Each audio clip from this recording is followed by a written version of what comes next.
E aí, galera, beleza?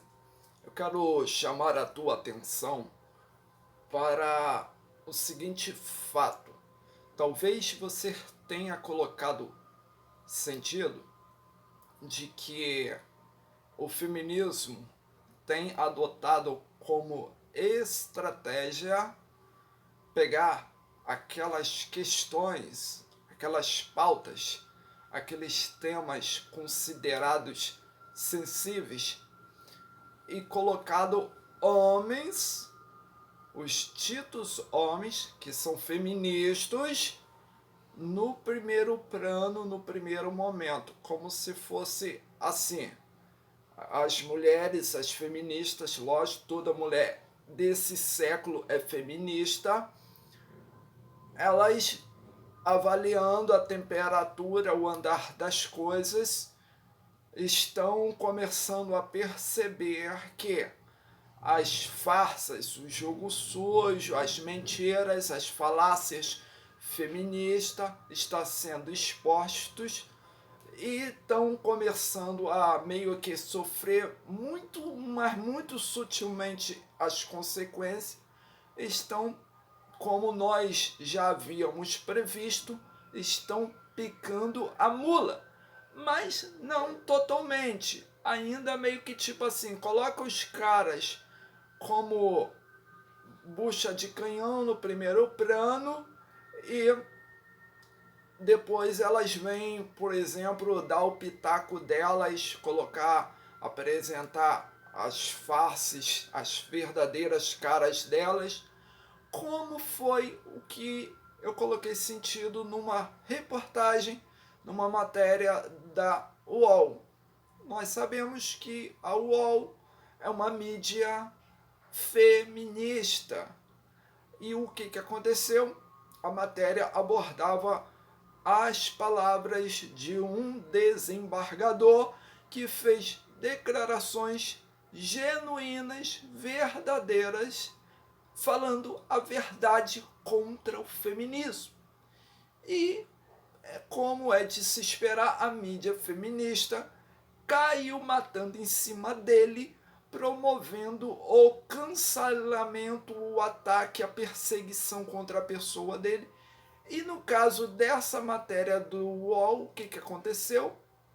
Nesse caso em particular, colocou um homem negro para puxar a matéria ali no centro, nas laterais, outros homens mais velhos, branco. Aquela história das pautas ideológicas progressistas que tanto a direita quanto a esquerda defende.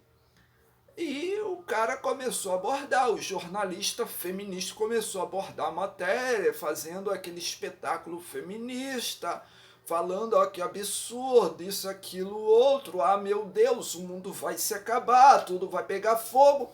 Enfim, o que eu quero dizer é que ele pintou aquele arranjo que é rotineiro, que é conhecido, onde o fundamento é feminista, visando promover o cancelamento dos homens, de homens, e essa é uma forma de violência contra os homens, e puxaram ainda a capivara do cara, e isso confirma coisas que eu costumo dizer, inclusive em família. Uma das coisas que eu costumo dizer é que não tem jeito para o homem. Ele, na melhor das hipóteses, tem que construir um outro mundo para ele, até porque ele é um apátrida aqui no Brasil. Por exemplo, o homem, para poder conviver minimamente melhor, ele tem que pensar estrategicamente, por exemplo, morando sozinho, já se preparando para o futuro com tecnologia, como robôs para a saúde, robô como o robô chinês armado até o dente, e também robô americano daquele que lança chama, e evitar todo e qualquer contato com bicho fêmea. E no caso do desembargador, ele foi infeliz porque ele está num sistema feminista, tendo que lidar com mulher. Nesse caso, eu aconselho aos homens que não são feministas e que lidam com a justiça, que adotem medidas para procurar promover a separação total entre homens e mulheres dentro do próprio sistema de justiça. E, claro, deixa os feministas lá com as mulheres. No caso dessa matéria em particular que eu vi, simplesmente tava lá o cara falando, os outros meio que ouvindo, e depois veio lá a fulana de tal falar o que ela queria falar, e fez todo aquele discurso, aquela narrativa feminista, que nós já sabemos como que é, e que falou em misoginia, mas é aquele negócio, por acaso ela destacou o fato que ela estava sendo misântrica? Ela destacou isso? Por que o sistema e as mulheres não são transparentes, não são justos para falar de forma igualitária que existe a misoginia e a misandria? Por que não falar isso? Não tem outra alternativa. Simples, homens vêm sendo atacados, então essas mesmas pessoas que atacam devem esperar serem atacados também. Homens foram cancelados durante muito tempo e vêm sendo cancelados durante muito tempo. Então eles devem estar preparados para o cancelamento. Eu não sou ninguém, eu não faço nada, eu não provoco grandes estragos.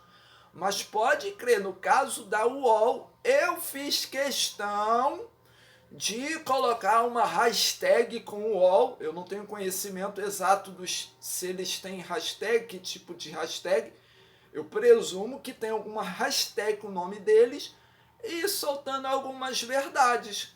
Se eles estavam desenhando o mundo da maneira deles, vêm desenhando o mundo da maneira deles, então eles podem estar preparados para mim, que sou um mero mortal, também desenhar o mundo da minha maneira, expondo a verdade em relação à hipocrisia deles, que é uma mídia feminista. Isso ficou registrado como parte da narrativa de mídia deles. Simples assim. Debaixo da matéria tem os comentários. Então, parte da mídia é isso. A informação é instantânea. Se a informação é instantânea, o próprio espectador também é parte da mídia. E eu, como espectador, no caso dessa matéria, eu também participei no caso dessa mídia deles, dessa matéria deles. Então é isso que eu queria falar. Vamos ficando por aqui. Até mais, um forte abraço.